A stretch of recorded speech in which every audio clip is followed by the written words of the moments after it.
ओम नमो भगवते वासुदेवाय। जय श्री हरि। दोस्तों, बृहस्पतिवार की व्रत कथा प्रारंभ होती है। प्राचीन काल में एक बहुत ही निर्धन ब्राह्मण रहता था। उसकी कोई संतान नहीं थी। उसकी स्त्री बहुत ही मलिनता के साथ रहती थी। वह न स्नान करती, ना ही किसी देवता का पूजन करती। सर्वप्रथम उठते ही भोजन करती। इससे ब्राह्मण देवता बड़े दुखी रहते थे। ब्राह्मण देवता पत्नी को बहुत समझाते, लेकिन उसका कोई परिणाम न निकलता। भगवान की अनुकंपा से एक समय उस ब्राह्मण की पत्नी गर्भवती हुई। 9वें महीने उसने एक सुंदर कन्या को जन्म दिया। कन्या बड़ी होने पर प्रातः स्नान करके विष्णु भगवान का जाप व बृहस्पतिवार का व्रत करने लगी। अपने पूजन पाठ को समाप्त करके वह पढ़ने के लिए पाठशाला जाती तो अपनी मुट्ठी में जौ भरकर ले जाती और पाठशाला के रास्ते में थोड़े थोड़े जौ गिराती जाती। जब वह पाठशाला से घर लौटती तो जौ के वह दाने सोने में बदले हुए मिलते थे। लड़की सभी सोने के दाने बीन लाती थी। एक दिन वह बालिका सूप में उस सोने के जौ को फटक कर साफ कर रही थी तो उसकी माँ ने कहा, बेटी, सोने के दाने साफ करने के लिए सोने का सूप भी होना चाहिए। दूसरे दिन बृहस्पतिवार था। इस कन्या ने व्रत रखा और बृहस्पति देव से प्रार्थना करके कहने लगी, मैंने आपकी पूजा सच्चे मन से की हो तो मेरे लिए सोने का सूप दे दो। बृहस्पति भगवान ने उसकी प्रार्थना स्वीकार कर ली। रोजाना की तरह वह कन्या जौ फैलाती हुई जाने लगी। जब लौटकर जौ बीन रही थी तो बृहस्पति देव की कृपा से सोने का सूप पड़ा हुआ मिला। उसे वह घर ले आई और उसमें जौ के दाने साफ करने लगी, परंतु उसकी माँ का वही ढंग रहा। एक दिन की बात है, वह कन्या सोने के सूप में जौ साफ कर रही थी। उस समय उस शहर का राजपुत्र वहां से होकर निकला। उस कन्या के रूप और कार्य को देखकर उस पर मोहित हो गया तथा अपने घर आकर भोजन तथा जल त्याग कर उदास होकर लेट गया। राजा को इस बात का पता लगा तो अपने प्रधानमंत्री के साथ उसके पास गए और बोले, बेटा, तुम्हें किस बात का कष्ट है? क्या किसी ने अपमान किया है अथवा और कोई कारण है? सो मुझसे कहो, जिससे तुम्हें प्रसन्नता हो, मैं वही कार्य करूँगा। अपने पिता की राजकुमार ने बातें सुनी तो वह बोला, मुझे आपकी कृपा से किसी बात का दुख नहीं है।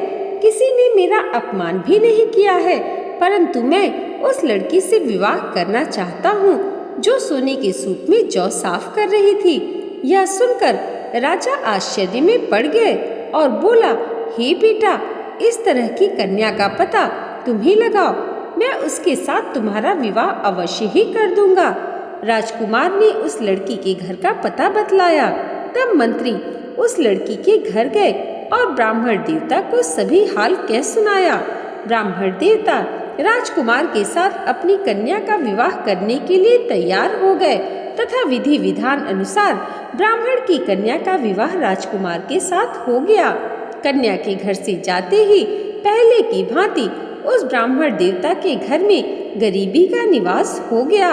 अब भोजन के लिए भी अन्न बड़ी मुश्किल से मिलता था। एक दिन दुखी होकर ब्राह्मण देवता अपनी पुत्री के पास गए। बेटी ने पिता की दुखी अवस्था को देखा और अपनी माँ का हाल पूछा। तब ब्राह्मण ने सभी हाल कह सुनाया। कन्या ने बहुत सा धन देकर अपने पिता को विदा कर दिया। इस तरह ब्राह्मण का कुछ समय सुखपूर्वक व्यतीत हुआ। कुछ दिनों बाद फिर वही हाल हो गया। ब्राह्मण फिर अपनी कन्या के यहाँ गया और सारा हाल कहा तो लड़की बोली, पिताजी, आखिर आप कब तक मुझसे धन लेकर जीवन यापन करेंगे? आप कोई ऐसा उपाय क्यों नहीं करते जिससे आपका घर धन संपत्ति से भर जाए? तब ब्राह्मण ने कहा, मैंने तेरी माँ को बहुत समझा लिया, परंतु उसका कोई परिणाम नहीं निकलता। तब लड़की बोली, आप माता जी को यहाँ लिवा आओ, मैं उसे विधि बता दूंगी जिससे गरीबी दूर हो जाए। वह ब्राह्मण देवता अपनी स्त्री को साथ लेकर पहुँचे तो उसने अपनी माँ को समझाया, माँ, तुम कल प्रातः काल उठकर सर्वप्रथम स्नान आदि करके विष्णु भगवान का पूजन करो तो सब दरिद्रता दूर हो जाएगी। परंतु उसकी माँ ने उसकी कोई बात नहीं मानी और प्रातःकाल उठकर अपनी पुत्री के बच्चों के जूठन को खा लिया। इससे उसकी पुत्री को बहुत ही क्रोध आया और एक रात को कोठरी से सभी सामान निकाल दिया और अपनी माँ को उसमें बंद कर दिया। प्रातःकाल उसे निकाला तथा स्नान आदि करा के पाठ करवाया तो उसकी माँ की बुद्धि ठीक हो गई और फिर प्रत्येक बृहस्पतिवार को व्रत रखने लगी। इस व्रत के प्रभाव से उसके माँ बाप बहुत ही धनवान और पुत्रवान हो गए। बृहस्पति भगवान की कृपा से वह इस लोक के सुख को भोगकर स्वर्गलोक को प्राप्त हुए। इति श्री बृहस्पतिवार व्रत कथा। दोस्तों, आज की यह वीडियो अगर आपको अच्छी लगी हो तो कमेंट बॉक्स में जय बृहस्पति भगवान जरूर लिखिएगा और इसे लाइक और हमारे चैनल पर पहली बार आए हैं तो सब्सक्राइब करना मत भूलिएगा। भगवान श्री हरि की कृपा आप सबके जीवन पर सदैव ऐसे ही बनी रहे, इसी मंगल कामना के साथ मिलते हैं अगले वीडियो में। तब तक के लिए जय माता दी, जय श्री हरि।